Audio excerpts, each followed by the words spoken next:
I hope all of you are doing well in the course. You are able to understand and also do your tutorials and other problems. And if not, you just send an email to this email address, and then I will try to help you to the extent possible. Okay. So, in today's class, let's look at some new aspect. It's a small trick to do the stress correction after we determine the stresses as per the applied loading. We have seen that the yield function exceeds the yield limit. It becomes greater than 0. That we have seen even with both with bilinear elastic models and also with hyperbolic models. Then what do we do? Especially if you use a very coarse strain increment, the F value shoots up a lot, and that is what we are going to do in this today's class. Let us see what is the need for doing the stress correction. The context of both bilinear elastic and hyperbolic models, the yield function has enabled us to put a limit on the stresses. Say the sigma 1 within a triaxial compression test, we know that it should be equal to Kp times sigma 3 plus 2c square root of Kp, and we were able to put a limit on this through the use of our Mohr-Coulomb relation. But then the numerically predicted limiting stresses frequently exceed our theoretical limit. Our sigma 1f we calculated from the Mohr circle, and then the yield surface is only a theoretical limit.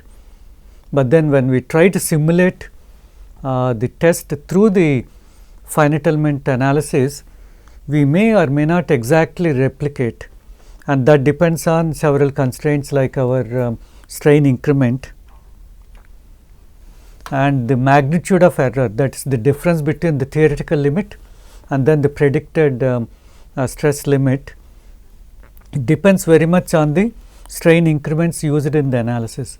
If we use a very small strain increment, our result will be good, very close to the theoretical limit, but if we use a very coarse strain increment, there could be a lot of difference. And so we need to resort to some additional methods to correct or to bring the stresses back to the yield surface, so that we are always satisfying the yield limit or the yield condition.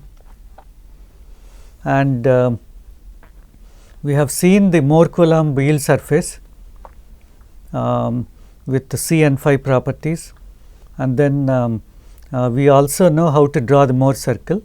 So, if the Mohr circle is entirely within the yield surface, the yield function value will be less than 0, and we say that that is an elastic state.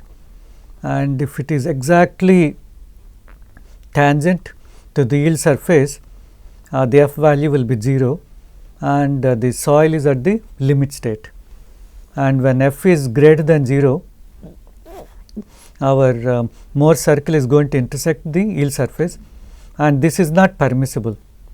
So, whenever this happens, because of our numerical approaches, we should somehow change the stresses such that we get back to this state where our Mohr circle is exactly tangent to the to this yield surface. And so we know what is the yield function f. We defined it in terms of sigma 1 and sigma 3, and then the C and phi properties like this. And if f is less than 0, we are in the elastic state, and when f is exactly 0, our Mohr circle is tangent to the yield surface, and f greater than 0 means it is exceeding the yield surface, and this is not allowed. We need to do something. And so when f is greater than 0, it is not allowed, as the Mohr circle cuts the failure surface, and then we do some stress correction. And in both the bilinear elastic and the hyperbolic models, we have seen that the yield function value exceeds 0 at some point, and the magnitude of this positive value and the predicted maximum vertical stress depends on the strain increment used in the analysis. And the value of f, we have seen in our hand calculations that suddenly jumps from negative to positive. So, it initially the f value is it has a very large negative value, and as you go on increasing the deviator stress, the f value will slowly increase from minus let us say minus 300 to minus 250, minus 200, something like that. Then suddenly it will become positive at some state when the soil enters the plastic state or the yield limit state. And so, that is what we are going to do. And before that, let me just illustrate. See, for the data of C of 10 kPa, friction angle of 35 degrees and the confining pressure of 100 kPa, our theoretical limit on the vertical stress is 465, and when we did this triaxial compression test with an axial strain increment of 0.005, the f value initially it was very large, negative value, then it goes on increasing, then at some point from minus 6.41 it jumps to plus 68.20, because as long as your yield function value is less than 0 or negative, we treat the soil as in the elastic state, and our Young's modulus will be very large, like for example here it is 35,000, and so your stress increment also could be large, and because of that your f value increased to 68.2, and that is also because our strain increment is very large. And the predicted vertical stress at the limit state is 625.2 against the theoretical limit of 465, and if we reduce the strain increment to 0.0025, the predicted yield stress is 537, which is better, but not close enough to 465. And if we further reduce the strain increment to 0.002, the sigma 1f has become 520, and at very low strain increment of 0.0005, the sigma 1 predicted is 467.5, which is comparable to 465, and so within some limit we are able to predict the desired yield stress. And then if you do any analysis with this type of increment, we may expect to get reasonably good results either for limiting bearing capacity or lateral earth pressures and so on, that we will see later. But for now I am demonstrating this only with respect to triaxial compression test, because that is the simplest one that we can think of, and we can also do the analysis by hand calculations, because unless you understand the hand calculations you will not appreciate what is actually happening inside the computer program, and that is the reason why I am giving you all examples with simple hand calculations, but that is exactly what the finite element program also does, but it is inside a computer program, so we will not know exactly what the program is doing. Okay. So, for very large strain increments, the predicted maximum axial stress is much larger than the theoretical limit, and so we should not expect to get good results when we use very large strain increments. So, as the strain increment is reduced, the accuracy of solution increases, but then the number of load steps or the number of times you repeat the analysis increases, and that adds to the computational time and then the computational effort, and so instead of taking 1 hour for performing a numerical analysis, you may take 10 hours or even 24 hours depending on the strain increment. And the value of f more than 0 leads to overestimation of the soil strength and hence incorrect limit solutions. So, the stress state should be corrected back to the to 0, so that our theoretical limits are correctly estimated by the numerical procedures. So, we should employ some stress correction procedure to bring the stress state back to the yield surface. Okay. And we have also seen the same problem with hyperbolic models. Although the Mohr Coulomb yield surface was implemented in the equation for the tangent Young's modulus, but because our RF value is not exactly 1, so our E tangent is never 0. It is always, it has some positive value, and because of that, with every strain increment your stress is going to increase, and that is what we have seen. So, with different RF values, so our for this sigma 3 of 100, C of 10, phi of 30 degrees, the sigma 1f is 334, and when RF is 0.7, the predicted sigma 1f is 411, with 0.8 375, 0.9 it is 346, all at an axial strain of 0.1, but these values could increase at a larger strain increment, because our stresses will go on increasing asymptotically in a hyperbolic model. So, we need some external correction method that will correct the stresses back to the yield surface, and one of the earliest methods that is other than linear elastic method was proposed by Zinkiewicz and others in 1968. They published a paper on the stress analysis of rock as a no tension material.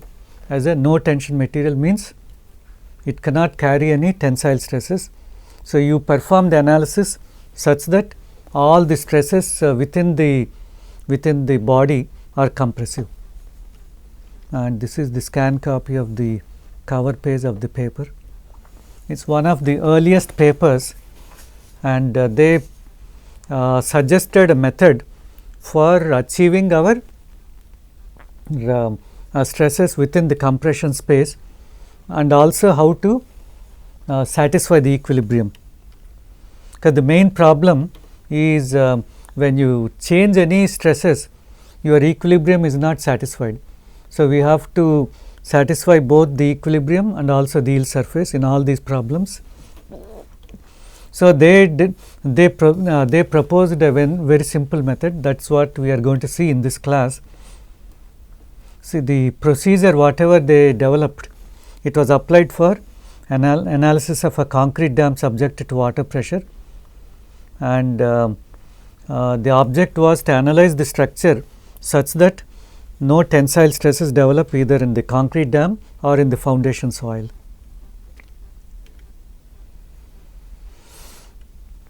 See, the analysis is very simple. Let us consider only two-dimensional stress states, so that it is more easy to demonstrate. But whatever we are discussing for 2D, you can also extend to the three-dimensional problems, but it becomes slightly more complicated. Let us say that we have a stress state sigma xx, sigma yy and sigma xy, and we know how to calculate the principal stresses by constructing the Mohr circle. So, our let us say sigma y is more than sigma x. So, we can plot sigma y and sigma x, and then let us say the tau xy is positive on the horizontal surface on which sigma y is acting, and then sigma xy on the vertical axis on the vertical plane is negative, and so we can plot sigma yy, sigma xx, sigma xy, and then we can join these two lines, and then the center point is your mean normal stress, or sigma xx plus sigma yy by 2, and then by taking this as the radius we can draw a circle, and we get your two principal stresses, sigma 1 and sigma 3. See, this is the geometric way of interpreting, and so the mean normal stress here is sigma xx plus sigma yy by 2, and the radius of this Mohr circle is this sigma yy minus sigma xx by 2, that is this half length square plus this square sigma xy square, and the square root of that will give you this radius. And once you get the radius, your sigma 1 and sigma 3 can be obtained as sigma 1 is the mean normal stress plus the radius, that is sigma 1, and then sigma 3 is mean normal stress minus radius. And in all our hand calculations, we are going to take compressive stresses are positive and negative stresses are as tensile. So, if your minor principal stress sigma 3 is tensile, then we have to do some correction such that all the calculated principal stresses are compressive, and that we can illustrate like this. Let us say that when you calculated your principal stresses for the given stress state of sigma xx, sigma yy and sigma xy, let us say that you got a Mohr circle something like this. Sigma 1 is compressive, and sigma 3 is tensile stress.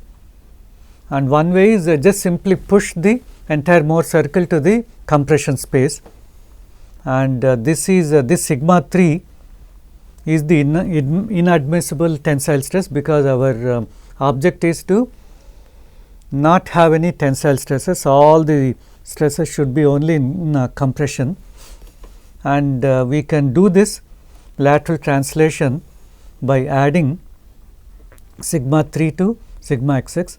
So, the modified normal stresses sigma xx bar is sigma xx plus sigma 3, and sigma yy bar is sigma yy plus sigma 3, and the shear stress remains the same because the radius of the Mohr circle has not changed. It is only the radial shift or the translational shift. Okay.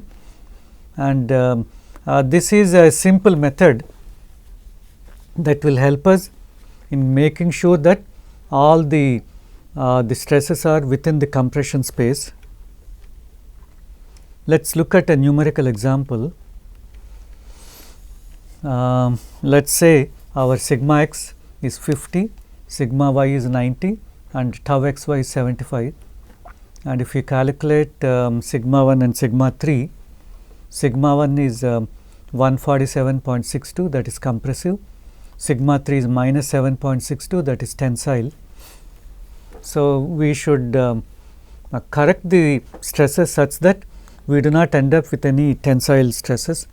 So, our sigma xx bar is 50 plus 7.62, that is 57.62, and then sigma yy is 90 plus 7.62, that is 97.62. Sigma xy remains the same, and sigma corrected 1 and 3 are 0 and 155.24. So, now with this corrected stresses, if we calculate your principal stresses, we see that there is no tensile stress, all the stresses are in compression. Let me just make one small correction. Actually, the sigma 3 should be absolute sigma 3. Okay, that is what we have seen here. Okay. But then what happens to the equilibrium of the system? So, we can calculate the reaction forces by using our B transpose sigma dV equation, and with the original stresses, these are the nodal forces corresponding to the original given stresses of sigma xx is 50, sigma yy is 90, and tau xy is 75. Okay. And so, you see here 675 plus 225 is 900 divided by 10 is 90, and 525, and then 225 is acting in the reverse direction. So, it is actually the net compression force is 300 divided by 6 is 50 kPa, that is compression, and along this line the total shear force is 525 plus 225, that is 750 divided by 10 is your shear stress of 75 acting in the positive direction. And then on the vertical plane 675 minus 225, that is 450 divided by 6, that is once again 75, but that is acting in the negative direction, because our convention is any shear force that causes positive moment about the center of the element is taken as positive. So, on this horizontal surface our shear force is acting to the right and it is taken as positive, and then on the vertical surface it is acting up, it is acting in the negative direction, because our the moment produced around the center of the element is anti-clockwise. And this system of forces is exactly equal to the applied forces. So, your equilibrium is satisfied, but then our stresses are not satisfying our limit of the tensile strength, and we have done the correction, and the corrected stress state gives rise to these forces 713 instead of 675 and 263 instead of 225 and so on. But then these forces highlighted in blue color, they will not satisfy the equilibrium, because these are something else. These are obtained by doing the correction, and now this stress state is satisfying our limit of no tensile stress, but then it is exceeding or it is not satisfying the equilibrium. Our equilibrium gets disturbed, and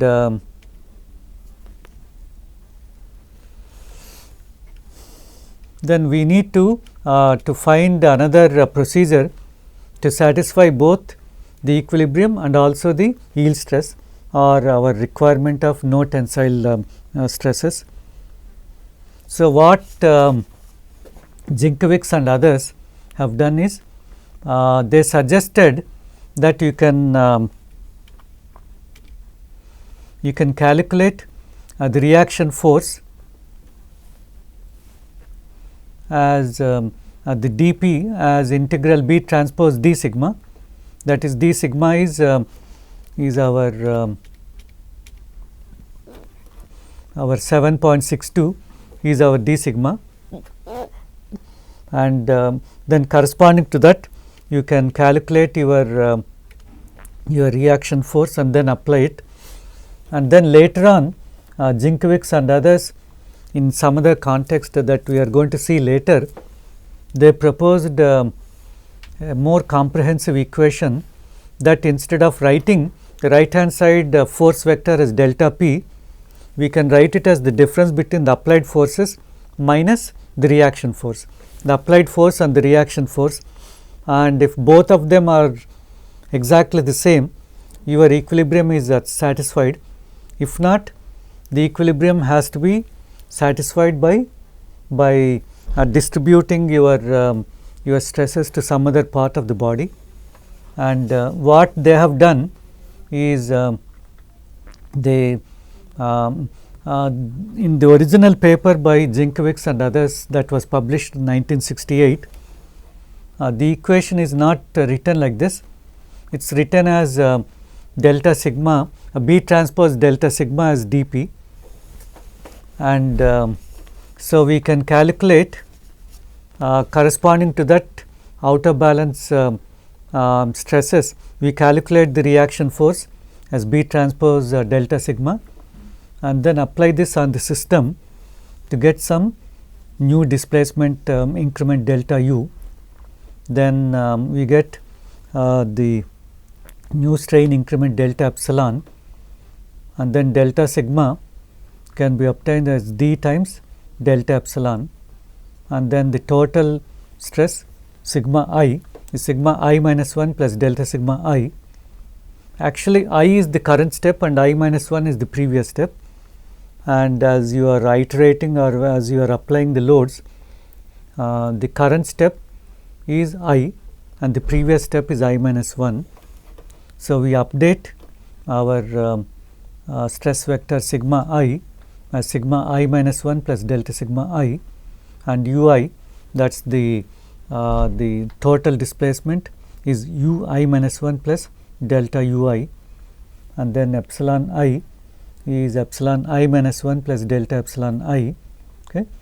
And then what we do is, once again we check for the tensile stresses in this newly calculated sigma, and if they are not, if that stress state is developing some tensile stress, we do the correction for removing the tensile stress, and then calculate your delta sigma and then delta p, and then repeat this process, and until we are happy with the convergence.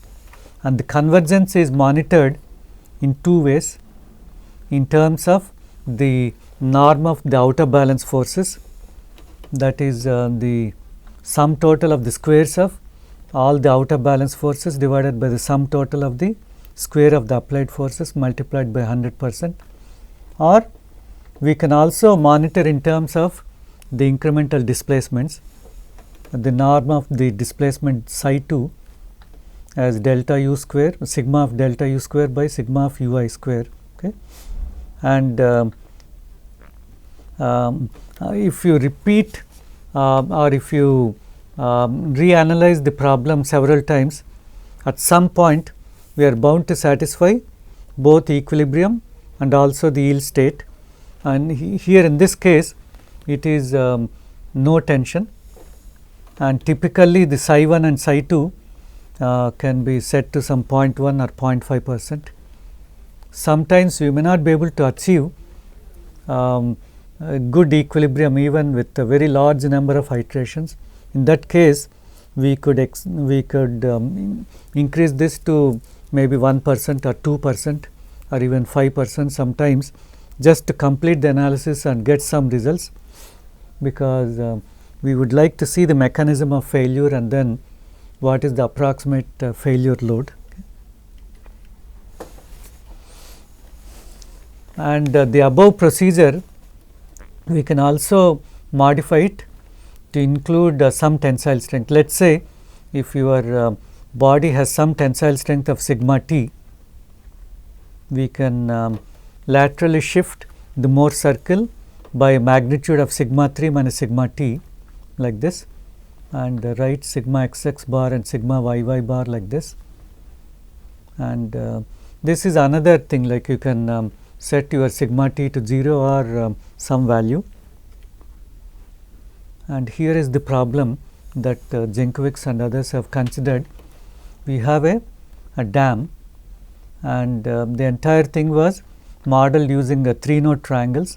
In those days, that was in 1968, the isoparametric elements have not come in, and the 3-node triangular element was very popular because it is easy to program and very quick to do the computations, because your the bandwidth for the stiffness matrix is not very large.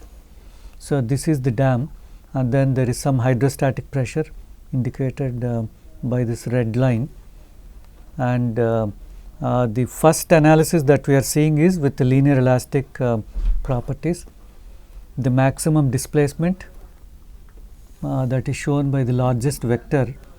I do not know exactly where, but we can find out from the by looking at the results.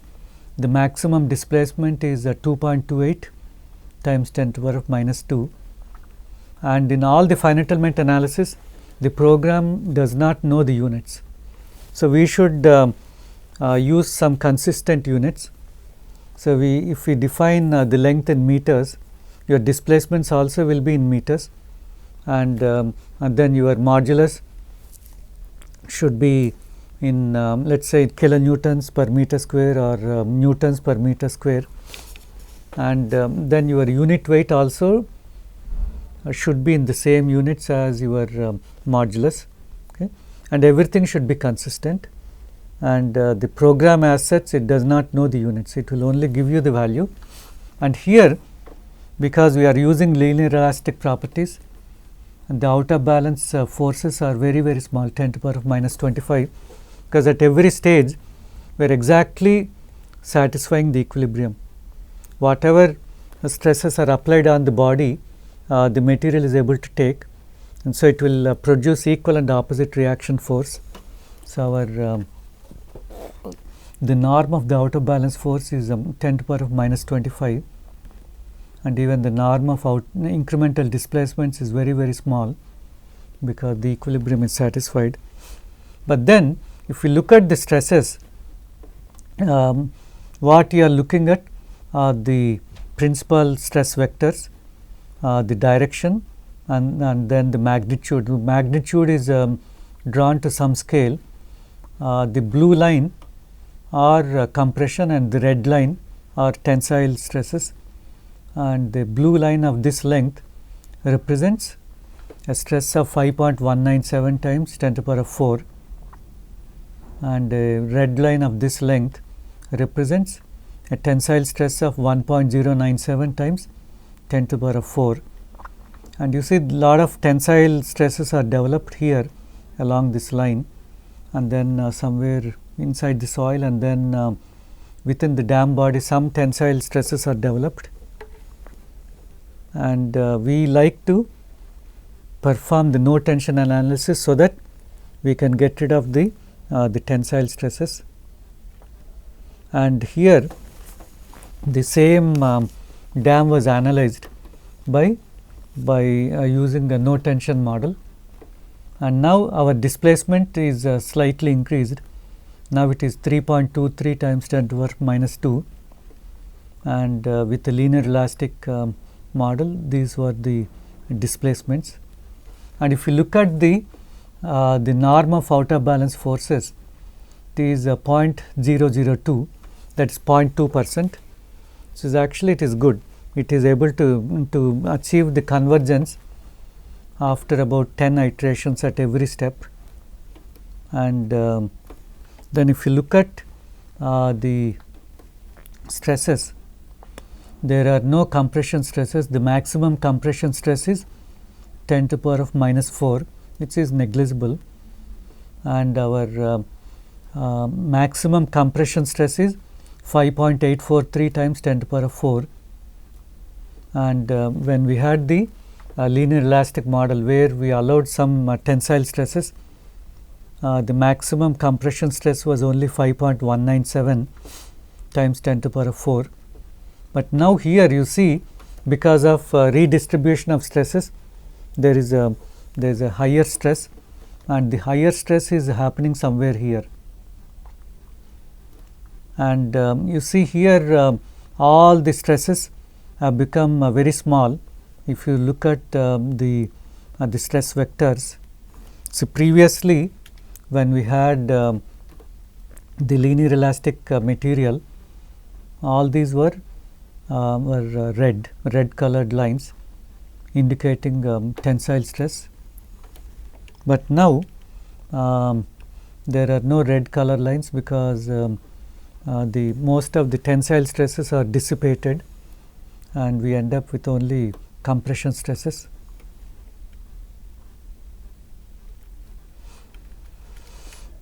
And this same problem of no tension case might arise when we use the Moore-Coulomb model with phi equal to 0. See, with phi equal to 0, our yield surface is horizontal. So, that means that wherever you draw the Moore circle, whether in the compression space or the tension space, your f value is going to be 0, exactly 0. So, if you look at only the f value, then you might think, okay, the soil is satisfying the yield condition, so there is no problem. But then when you look at the stress, this entire Moore circle is in the tensile space, and our soil may not be able to carry the tensile stresses. So, actually this Moore-Coulomb model with phi equal to 0 requires some additional check for the tensile stresses, and then in most of the computer programs, they give you an option to check for tensile stresses, because especially when we are doing any analysis of the soil structures, we should get rid of all the tensile stresses, because by default the soil does not have any tensile capacity, and if you are dealing with any rock medium, then you can define some tensile strength and make sure that your tensile stresses do not exceed the tensile stress. So, in this case also we can laterally shift the Moore circle into the compression space and then get rid of our tensile stresses.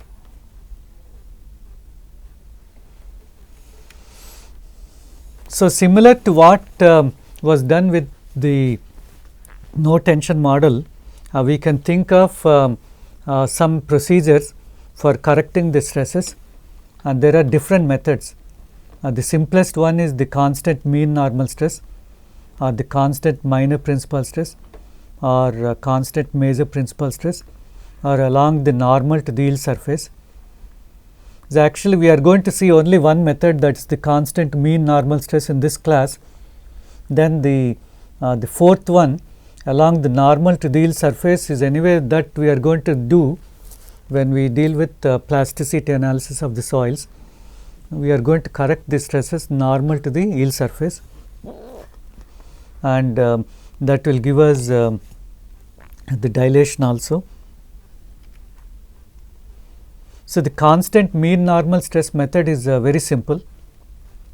So, this dotted line is the original Moore circle or the uncorrected stress state, and this solid line is the corrected Moore circle or the corrected stress state, and the mean normal stress is kept constant during the and so the stress path that is followed by the stresses is this PQ diagram is like this.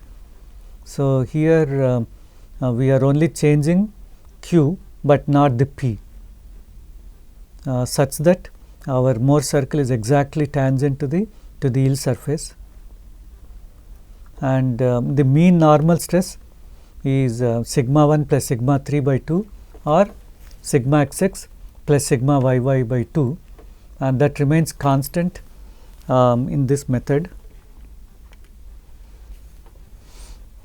So, let us look at the complete stress state. Sigma yy, sigma xx and tau xy, they were the original stresses as per the equilibrium, and then if you plot the Moore circle, you get this dotted line, and that is exceeding the yield surface, and let us say that sigma yy corrected, sigma yyc, sigma xxc and tau xyc are the corrected stresses, where the Moore circle is exactly tangent to the yield surface. Okay, and let us say that Ru is the radius of the uncorrected Moore circle, and Rc is the radius of the corrected Moore circle, and so because our mean normal stress sigma xx plus sigma yy by 2 is not changing, we can calculate the radius of the corrected Moore circle Rc from this triangle. Let me just show you with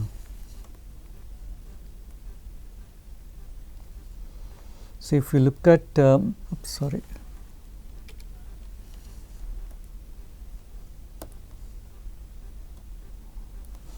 So if you look at this triangle, I think later I used some other symbols. I will not use the symbols, but if you look at this triangle highlighted by this red circles, RC is sin phi multiplied by this length, that is C cotangent phi plus sigma xx plus sigma yy by 2, whereas RU is calculated based on the stresses that we have, and oops. So let's look at the two more circles closely, and this bigger circle is the original stress state, and the smaller circle is the corrected stress state, and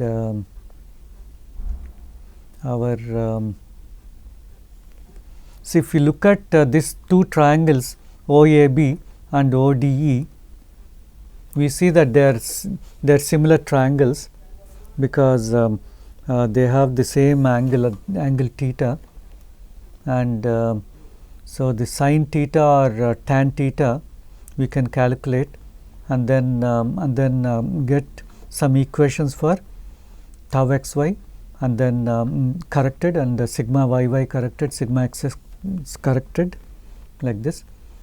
So our radius of the uncorrected Mohr circle is RU is sigma 1 minus sigma 3 by 2, because we can calculate sigma 1 and sigma 3 based on the given stress state, and then RU is that, and the radius of the corrected Mohr circle RC is by looking at this triangle, by looking at this triangle with these highlighted circles, sin phi is RC divided by this hypotenuse, that is C cotangent phi plus sigma xx plus sigma yy by 2.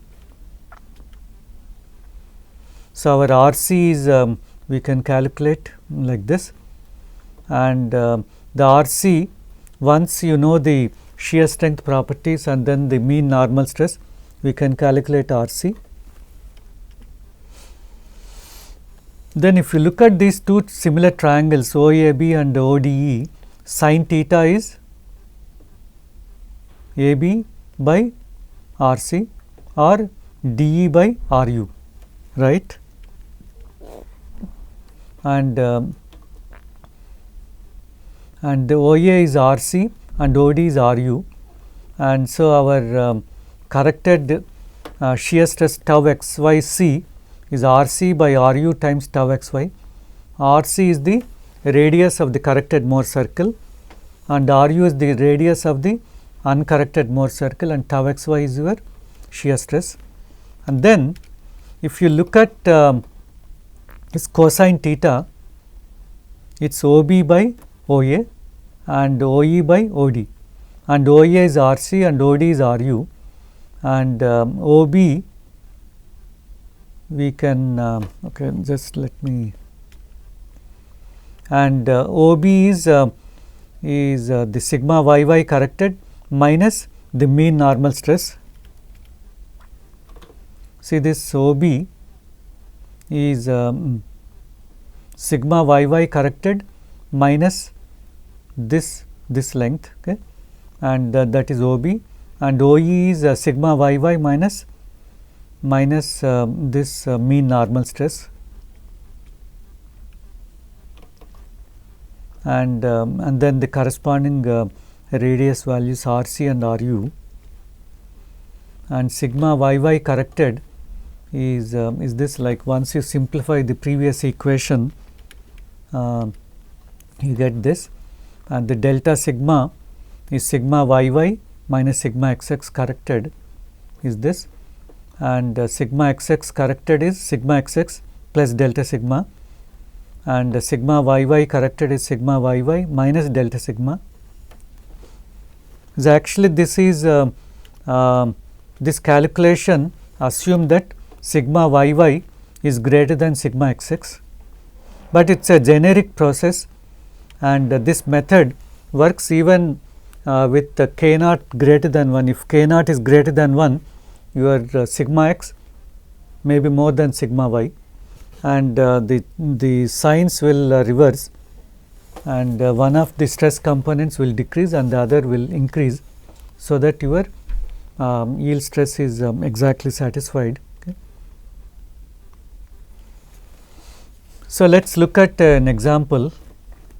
Let us take a material with a C of 10 and a phi of 30 degrees, and sigma xx is 100, sigma yy is 300, tau xy is 60, and sigma 1 and sigma 3 are this, and your yield function value f is 15.92, and that is positive, and we like to correct the stresses so that our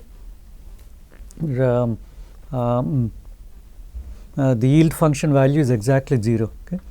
So, our radius of the uncorrected Mohr circle is sigma 1 minus sigma 3 by 2, that is 116.82, and the radius of the corrected Mohr circle RC is C times cosine phi plus sin phi times mean normal stress, okay, and that is 108.66, and the tau xy corrected is tau xy multiplied by RC by RU, and delta sigma is sigma 1 minus sigma 3 by 2 times 1 minus RC by RU, okay, that comes to 6.99, and so our sigma xx corrected is 100 plus 6.99, that is 106.99, sigma yy corrected is 293.01, and then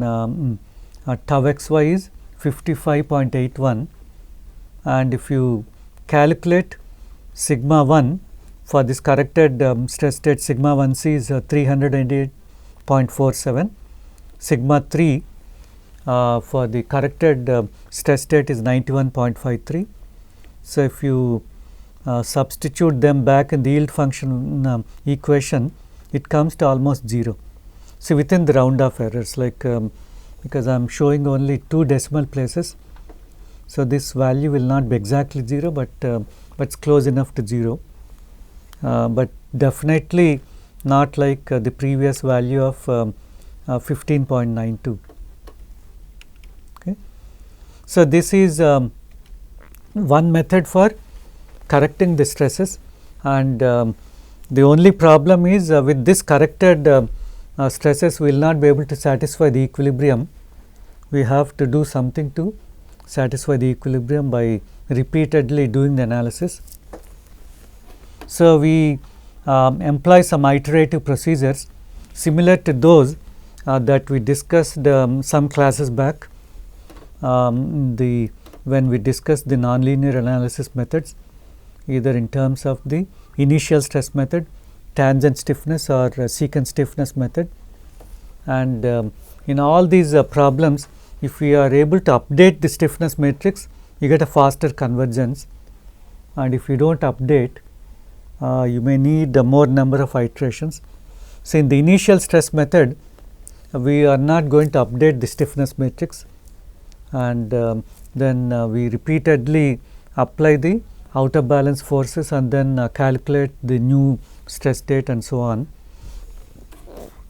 Whereas, in the tangent stiffness and secant stiffness, we are going to update our stiffness matrix. So, it is slightly it requires lesser number of iterations, but then they might take a much longer time, because you need to reformulate your stiffness matrix, assemble it, and then make it as a triangular, upper triangular matrix and so on. Whereas, in the case of initial stress method, very fast, because it is only back substitution.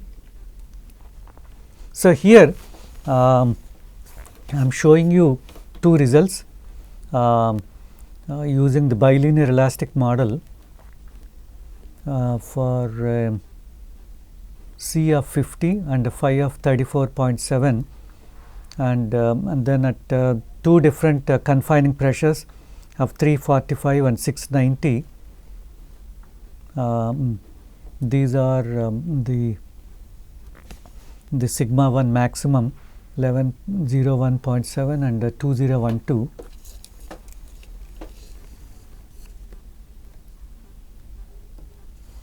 See, the sigma 1f are actually here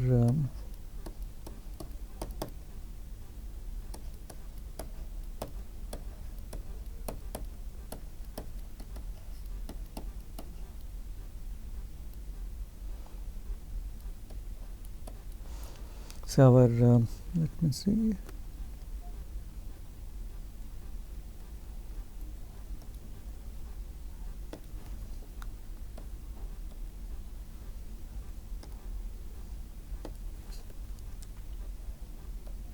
Okay. So our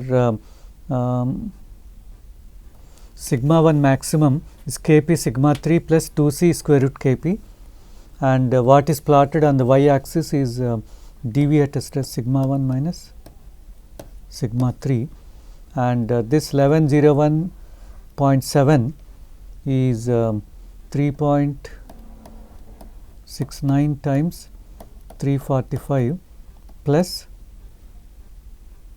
2 times 50 times square root 3.69 minus 345. Okay. And if you do this calculation, you should get this value. This is what is predicted by our numerical method. And similarly, for a confining pressure of 690, this is the pressure that you compute. Okay. And these are the volumetric strains that are predicted beyond your yield limit. Your Poisson's ratio approaches 0.5 and you get the constant volume state. Okay. And this being a bilinear elastic model, you see that the slope of the stress strain curve is the same whatever may be the confining pressure. So, even whether it is a confining pressure of 345 or 690, the slope is the same, because our Young's modulus is not a function of the confining pressure. But if you look at our hyperbolic model, so at different confining pressures, the strength is different, and then the initial slope, you see here the slope is higher for higher confining pressure, and then even the strength is higher. And if you look at the stress strain response at two confining pressures of 345 and 690, within an axial strain of 6%, both of them have reached the ultimate stress states. But at a higher confining pressure of 1035 and 1735, you see that there is still increase, like maybe they will reach some asymptote at a much larger strain level.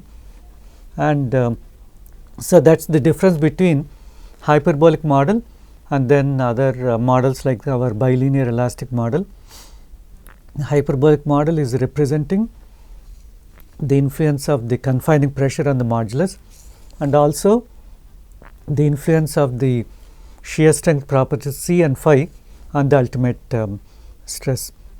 And these are the predicted volumetric strains. So, at a higher confining pressure, soil will undergo more volumetric compression before it reaches the constant volume state, because its strength is higher. Okay. So this the hyperbolic model, being a nonlinear elastic model, it can only predict volumetric compression and the shear. But then if you look at the actual volumetric response, our soil will initially compress and then it will undergo some volume expansion, that is called as the dilation. And this dilation we can simulate by some other procedures that we will do next, because till now we were looking at only elastic and nonlinear elastic models, and we can look at more advanced models like our elastic plastic models that can simulate the shear induced dilation. Okay, that we will do later. So actually this is a numerical example of our case with phi equal to 0. See, the tension space or compression space, our f value is -4, and both these Mohr circles, they are within the yield surface. The cohesion is 52 kPa, and both of them have an f of less than 0. So that means that the both represent elastic state, but then this Mohr circle is in the tension space. So the soil, we know that it cannot support any tensile stresses, so we need to move the Mohr circle to the right. So even this might happen even in C5 soils, where you have significant C and reasonably smaller phi. You might end up with a lot of tension, and we can do something so that we shift the Mohr circle into the compression space. Okay, that is actually for these properties of C of 50 and phi of 30 degrees, the allowable tensile stress, that is C times cotangent phi, is 43.3. So that means that you can get a Mohr circle with a tensile stress of 43.3, and it will not be detected, it will not be flagged by the yield condition, because our f value is less than 0. But then we have to check separately for the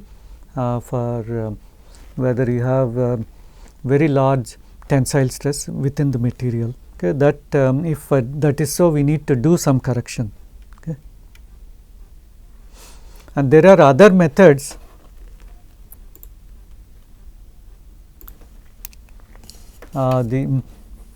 See, we are going to look at the methods that change the stresses along the normal to the yield surface. This is what we are going to see. That will give us the ability to model the dilation. Okay. So I think that we will see later, and I think this simulation of triaxial compression test we will do next in the next class. I will explain how we can work with hyperbolic and then the bilinear elastic models for simulating the triaxial compression test. Okay. So I think that's the end of today's lecture, and if you have any questions, please send an email to this address profkrg@gmail.com. Okay. So thank you very much.